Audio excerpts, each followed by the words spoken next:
बिस्मिल्लाहिर्रहमानिर्रहीम। अस्सलाम वालेकुम। मैं उबैद भट्टी हूँ और आप न्यूज़ ओवरव्यूज़ देख रहे हैं। मरियम नवाज़ शरीफ दुख्तर कायद मियाँ मोहम्मद नवाज़ शरीफ आजकल जलसों के अंदर और सोशल मीडिया पे दो जुमले बड़े इस्तेमाल कर रही हैं। एक ये कि बंदा ईमानदार है, बंदा ताबेदार है।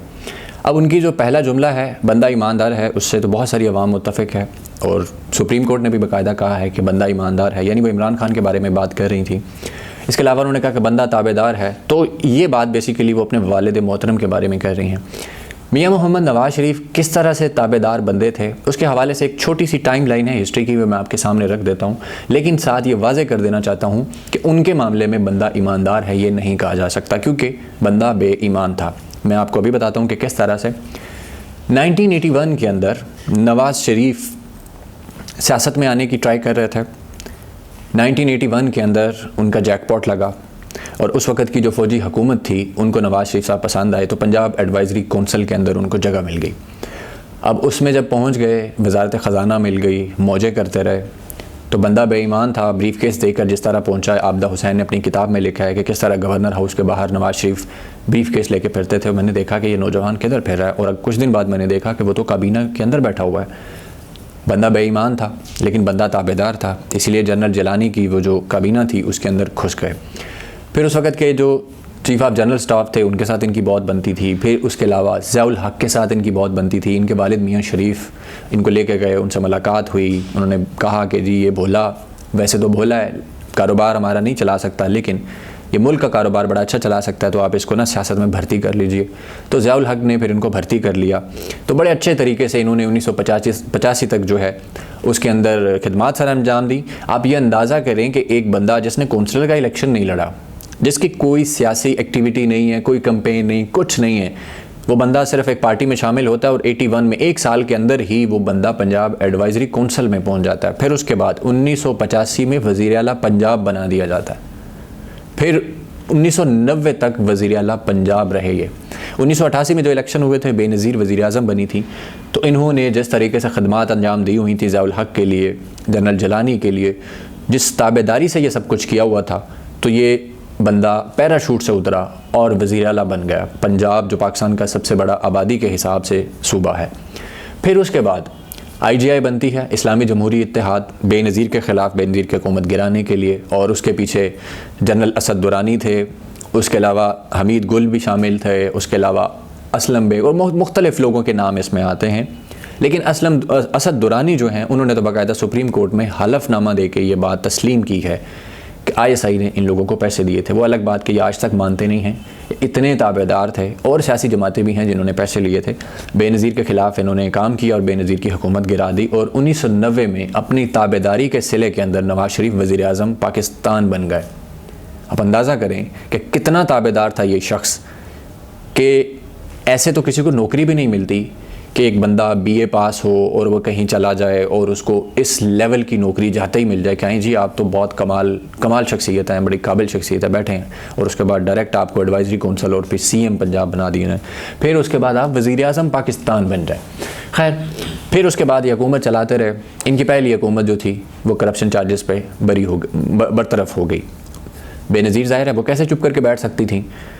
अब इनकी ताबेदारी चेक करिए कि बेनज़ीर जब दोबारा इलेक्शन हुआ, बेनज़ीर जब इंतखाबात जीत कर आईं, तो नवाज़ शरीफ साहब ने दोबारा से ताबेदारी करते हुए आर्मी के साथ मिलकर, ये बताएंगे नहीं नवाज़ शरीफ साहब आपको कभी भी, ना मरियम नवाज़ बताएंगी, दोबारा से ताबेदारी करते हुए बेनज़ीर हुकूमत के ख़िलाफ़ काम शुरू कर दिया।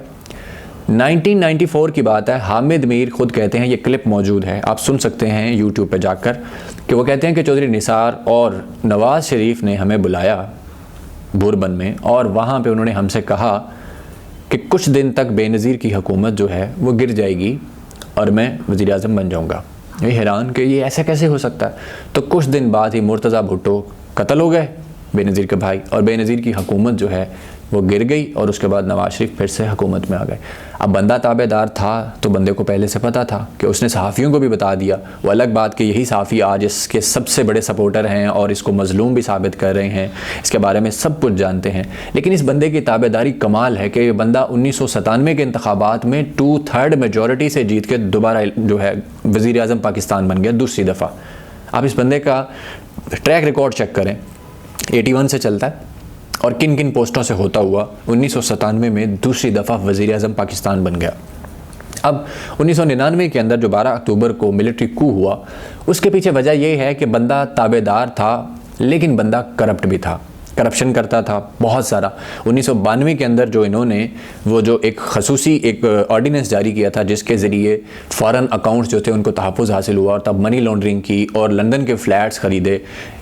हामिद मीर ने नवाज़ शरीफ के फ़्लैट्स के बारे में 90 की दहाई में ही स्टोरी की थी। ये 1997 वाला जो इनका टेन्योर था नवाज़ शरीफ का दूसरा, हामिद मीर ने स्टोरी की। ये वीडियो भी यूट्यूब पे पड़ी है, आप सुन सकते हैं।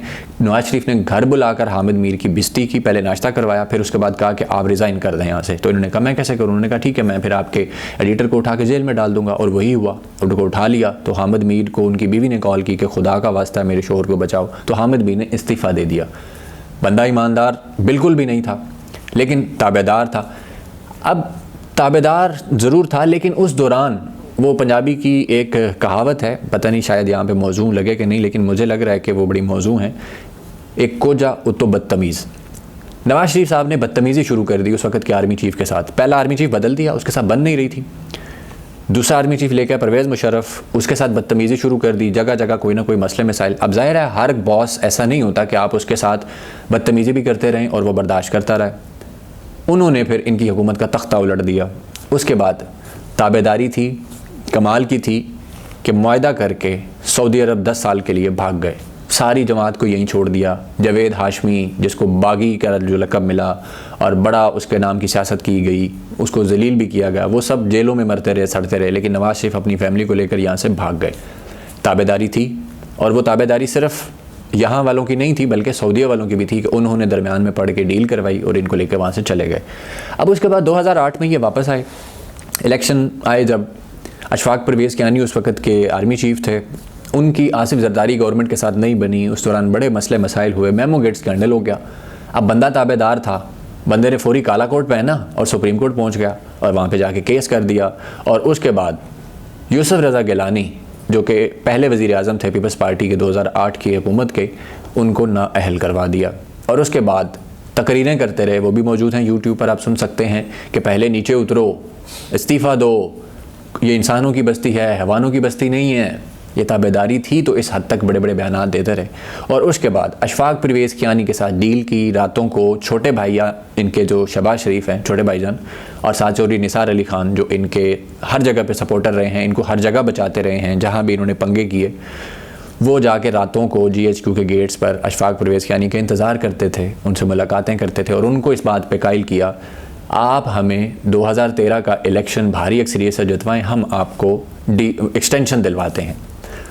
इन्होंने आसिफ अली जरदारी को कहकर अशफाक परवेज़ कियानी को 3 साल की एक्सटेंशन दिलवा दी और वो एक्सटेंशन भी हलाल थी क्योंकि बंदा ताबेदार था। बंदा आज तक उसके बारे में बात नहीं करता कि हमने उसको एक्सटेंशन दी थी, जो आज ये जनरल कमर जावेद बाजवा के बारे में चीखते हैं कि उनको एक्सटेंशन क्यों मिली। खैर 2013 का इलेक्शन जितवा दिया गया। अशफाक परवेज़ कियानी का नाम नहीं लेंगे, उसके अलावा जनरल जलानी का नाम नहीं लेंगे, ज़ियाउल हक का नाम नहीं लेंगे, हमीद गुल का नाम नहीं लेंगे, असद दुरानी का नाम नहीं लेंगे क्योंकि बंदा बहुत ही ज़्यादा ताबेदार था। अलबत्ता मुशर्रफ के ख़िलाफ़ करेंगे क्योंकि उसके साथ अनबन हुई, बदतमीज़ी की, तो फिर वो भी आगे से सीधा हो गया। बॉस भी था, अब तो बॉस से बदतमीज़ी करें तो फिर ऐसे ही होता है। फिर उसके बाद राहील शरीफ के बारे में भी ढके छुपे लफ्ज़ों में करते हैं क्योंकि थोड़ी बहुत अनबन हुई थी, हालांकि राहील शरीफ ने इनको पूरा सपोर्ट किया। और कमर जावेद बाजवा तो खैर वैसे इनकी जान का दुश्मन है और फैज़ हमीद के इनको लगता है कि ताबेदारी के बावजूद इन्होंने हमें सिला नहीं दिया। अब वो उसके बाद ताबेदारी क्या की, वो ये कि जब जनरल कमर जावेद बाजवा को एक्सटेंशन देने का मामला आया, इमरान खान साहब ने सोचा कि इनको एक्सटेंशन देते हैं, अच्छा टीम वर्क चल रहा है, शोर शराबा मचा और ये कहा जा रहा था कि ये सिविल सुपरमेसी का नारा लेकर खड़े हुए माजी के ताबेदार मियां मोहम्मद नवाज़ शरीफ अब की बार ताबेदारी नहीं करेंगे। लेकिन फिर चश्मे फलक ने देखा कि ताबेदार जो था उसने अपना रिकॉर्ड ख़राब नहीं किया। ताबेदारी करते हुए हलफनामा जो है कुरान पे हाथ रख के हलफ लिया अपनी पार्टी के लोगों से कि बाहर बात नहीं जाएगी, आप जाके एक्सटेंशन के लिए वोट दे दें। ताबेदारी तो ये होती है। और फिर जनरल कमर जावेद बाजवा को एक्सटेंशन मिल गई और उसके बाद अब दोबारा से इन्होंने जब देखा कि बॉस को तो मैंने इतना फ़ायदा दिया, इतनी ताबेदारी दिखाई और ये मेरे ख़िलाफ़ क्या कुछ कर रहे हैं, तो अब फिर इन्होंने दोबारा से बदतमीज़ी शुरू कर दी। वही जो इनकी आदत है कि ये सोचते हैं कि बॉस की ताबेदारी करते हुए मैं सब कुछ करने का मजाज हो गया हूँ, लेकिन उस दौरान ये यही नहीं सोचते कि बदतमीज़ी जो है वो बॉस एक लिमिट तक बर्दाश्त करते होते हैं। तो इसी वजह से ये आज इस हालत में हैं। और उसके बाद दूसरा कि ताबेदारी के साथ साथ ईमानदारी की भी ज़रूरत थी इनको, लेकिन ईमानदार तो ये एक रत्ती बराबर नहीं थे। और उसका सबसे बड़ा सबूत हुदैबिया जो पेपर मिल केस था इनके ख़िलाफ़, जिसमें इनका पूरा ख़ानदान जो है करप्शन से लिथड़ा हुआ था। वो अलग बात कि इनके एक दोस्त जज ने इनको बचा लिया, उससे उनको बंद कर दिया उस केस को। फिर उसके अलावा और इनके ऊपर जो हेलीकॉप्टर केस था, फिर उसके बाद इतनी सारी चीज़ें हैं। वो जो बरतानिया के अखबारात लिखते हैं इनके बारे में, पेंट हाउस पायरेट्स, फिर एमनफील्ड अपार्टमेंट्स, फिर दुनिया के 4 बरे-ए-आज़मों में जायदादें। तो बंदा ये बिल्कुल ईमानदार नहीं है, क्योंकि बंदा बहुत बेईमान है, लेकिन बंदा बड़ा ताबेदार था। ये आपको भी पता है मरीम नवाज़ साहिबा, और आपके वालिद मोहतरम जो हैं वो भी ये जानते हैं कि वो कितने ताबेदार थे, लेकिन हस्बे ज़रूरत वो नाफरमान भी हो जाते हैं। मुस्तकबिल में भी इस तरह की वीडियोज़ देखने के लिए हमारे चैनल को ज़रूर सब्सक्राइब करें, वीडियो को लाइक और शेयर करें।